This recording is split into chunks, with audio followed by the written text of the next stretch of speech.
안녕하세요. 이진아 전도사입니다. 지난번에는 디지털 네이티브의 특징에 대해 알아봤습니다. 오늘은 이런 디지털 네이티브의 문제점들을 알아보기를 원합니다.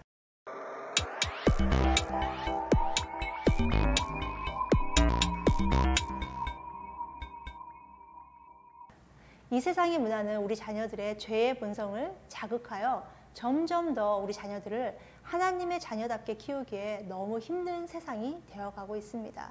지금의 많은 10대 아이들은 세속적이고 경솔하며 버릇없고 조급하며 부도덕하며 공격적이고 거칠고 무례하며 혼동하며 자존감이 낮고 책임감이 없으며 이기적인 모습으로 자라가고 있습니다. 너무 절망적인가요? 우리는 하나님의 자녀다운 성품을 가르치는 부분에 있어서 문화에 맞서서 전쟁을 치르고 있다고 해도 과언이 아닙니다. 하나님의 자녀로 멋지게 키우시는 부모님들도 있으시겠지만 많은 부모님들께서 제가 열거한 항목들을 들으시며 동감하셨을 거라 생각됩니다. 문화는 우리 자녀들의 행동과 성품 형성에 엄청난 영향을 미칩니다. 우선 지금 이 시간에는 디지털 네이티브 자녀들의 문제점을 살펴보겠습니다. 문제를 알아야 해결점을 찾을 수 있기 때문입니다. 첫 번째는 관계의 문제입니다. 모든 것이 자기 중심으로 돌아가고 있다고 생각합니다. 내 중심이기 때문에 다른 사람들을 배려하는 마음이 결여됩니다. 우선 얼굴 표정, facial expression을 잘 읽지 못합니다. 이 세대는 얼굴을 보고 이야기하는 것보다 스크린으로 하는 것을 더 편하게 생각합니다. 저는 4-5명의 티네이저들이 같이 모여 있을 때 서로 물어볼 것이 있을 때 스마트폰으로 텍스트하는 것을 많이 보았습니다. 그래서 제가 물어봤죠. 왜 바로 옆에 있는데 텍스트로 하냐고. 그러면 이 아이들은 그게 편하기 때문에 그렇게 얘기를 하더라고요. 얼굴을 보며 웃으며 상대방의 감정을 읽으면서 하는 것이 부담스러운 세대가 된 것입니다. 그리고 이 아이들은 lack of empathy, 즉 다른 사람을 측은히 여기는 마음이 없습니다. 연민, 동정, 컴패션이 부족합니다. 디지털 네이티브들은 이런 생각을 가지고 있습니다. 나는 너를 이해할 마음에 여유가 없어. 왜냐하면 내 안의 문제로 너무 바빠. 이들의 가장 큰 문제는 복음을 전할 수 없다는 것입니다.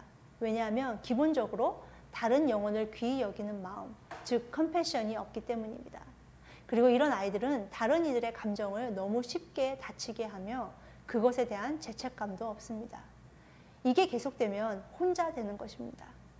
친구들과 만날 때마다 스마트폰만 보는 아이들. 아니면 얼굴을 보고 동감해주며 눈을 보고 진지하게 이야기를 하며 들어주는 아이. 어떤 아이와 친구가 되고 싶을까요? 게임에 빠지는 아이들은 내가 원하는 모든 것이 가능한 가상현실에 익숙해져서 직접 만나는 것을 꺼리게 됩니다. 그래서 소셜리 awkward한 사회성이 많이 결여되는 세대 또한 이 디지털 네이티브의 문제라고 할 수 있습니다. 두 번째는 낮은 자존감입니다. 디지털 네이티브들은 어릴 때부터 디즈니를 통해 육체적 아름다움이 아름다움의 기준이라는 세뇌를 받고 자랐습니다. 어릴 때부터 바비를 보면서 미의 기준이 바비이다 보니까 거울에 비친 내 몸을 보면 형편없다라고 생각이 되는 것입니다. 내가 얼굴이 너무나도 못생겼다고 생각이 드는 것이죠. 이쁘지 않으면 TV에서 주인공을 할 수 없으며 나의 가치는 얼마나 잘생기고 키가 크며 이쁜지에 달려있다라는 사고방식에 사로잡혀 있습니다. 지금 미디어는 우리 자녀들에게 왜곡된 가치를 심어주고 있습니다. 지금처럼 많은 아이들이 낮은 자존감으로 괴로운 시간들을 보내는 것을 본 적이 없습니다. 한번 오늘 저녁에 자녀에게 물어보십시오. 너 자신이 정말 아름답고 혹은 멋진 사람이라고 생각하니? 이렇게 한번 물어보시기 바랍니다. 많은 분들이 답을 들으시면 놀라실 것입니다. 사실 이 문제는 정체성에 관한 문제입니다. 정체성에 관련된 것은 나중에 다시 다루도록 하겠습니다. 세 번째, 디지털 네이티브의 문제는 건강의 문제입니다. 심각하죠. 컴퓨터와 스마트폰으로 허리 디스크, 거북목, 체중 증가, 눈의 피로, 안구 건조증, 손목 터널 증후군, 수면 장애, ADHD, 뇌 기능 저하 등 많은 문제들이 일어나게 됩니다. 이 문제는 더 깊이 다음 시간에 다루겠습니다. 아이들에게 무조건 스마트폰 하지 말라고 하시는 게 아니라 과학적 근거로 자녀들에게 얘기를 하시고 그에 따른 조치를 서로 동의하시는 것이 좋습니다. 네 번째는 한 가지에 집중하는 걸 매우 어려워합니다. 많은 전문가들이 이미 스마트폰의 유해성으로 집중력 감퇴에 대해 이야기하고 있습니다. 우리 뇌가 심과 집중을 반복해야 하는데 스마트폰과 게임으로 계속 긴장하는 상태만을 유지하기 때문에 집중력이 떨어진다는 결과를 보고하고 있습니다. 자녀의 뇌가 충분히 쉬도록 스마트폰이 없이 쉬는 시간, 하늘을 바라보는 시간, 운동하는 시간, 친구와 눈을 보며 스마트폰 없이 이야기하는 시간, 부모와 깊은 대화의 시간 등을 통해 진정한 쉼을 가짐으로 뇌가 집중할 수 있도록 환경을 만들어 주시는 것이 필요합니다. 다섯 번째는 감정 조절이 안 됩니다.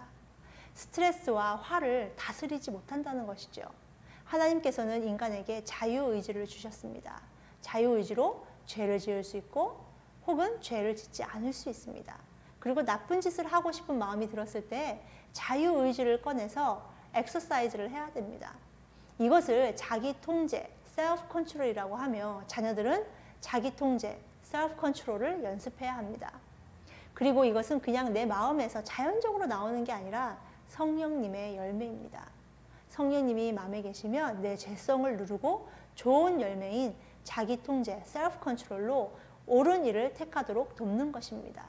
그런데 디지털 네이티브들은 계속해서 미디어의 영향으로 뇌의 감정을 조절하는 축두엽, feeling brain이 자극되고 생각하는 전두엽, thinking brain 기능이 떨어지기 때문에 감정 조절이 안 되는 것입니다. 감정 조절이 안 되다 보니 우울증, 불안 증상도 생기게 됩니다. 여섯 번째는 사회적 문제인 사이버 범죄가 높아지고 그에 따른 책임감이 결여되고 있습니다. 디지털 네이티브들은 사이버 범죄를 하거나 당하거나 둘 중 하나에 속하는 경우가 많이 있습니다. 부모님과의 대화가 단절되고 인터넷을 통한 사이버 범죄 관련 접촉이 쉬워지는 것이 이유 중에 하나입니다. 손에 쥐어진 스마트폰으로 인해 과거에는 오프라인 중심으로 이루어졌던 범죄가 이제는 너무 쉽게 온라인 범죄로 가능하게 된 것입니다. 그리고 사이버 폭력은 범죄이며 드러났을 경우 그것에 관한 처벌을 받게 되는 것도 알려주셔야 합니다. 시간과 공간에 구애를 받지 않고 쉽게 당하는 사이버 폭력에 대해 부모님들은 우리 자녀들을 꼭 교육시키셔야 합니다. 일곱 번째는 스마트폰 중독입니다. 이제는 아이들에게 스마트폰은 거의 몸의 신체의 일부입니다. 스마트폰이 손에 없으면 불안해하는 노모포비아라는 용어가 있습니다. 노모빌포비아를 합친 용어로 스마트폰 금단 현상이라고 합니다. 스마트폰이 손에 없으면 불안감과 공포감에 휩싸이게 되는 공포증을 말합니다. 18살에서 24살의 77%가 노모포비아이며 72%의 사람들은 핸드폰을 항상 5feet, 5feet 안에 둔다고 합니다. 자녀가 노모포비아가 있는지 아시고 싶으시면 노모포비아 퀴즈를 구글에서 구글하시면 많은 테스트들을 보실 수 있으십니다. 한국어를 원하시면 스마트폰 증후군 자가 진단 테스트를 찾아보시면 됩니다. 그리고 가끔씩 미디어 패스팅으로 미디어 금식을 꼭 하시기를 권합니다. 뭐든지 중독은 무서운 것입니다. 그것에 너무 의존하게 되기 때문이죠.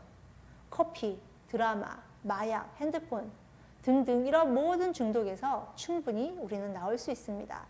스마트폰에 지배당하는 아이들이 아니라 스마트폰을 지배하는 자녀들로 키우셔야 합니다.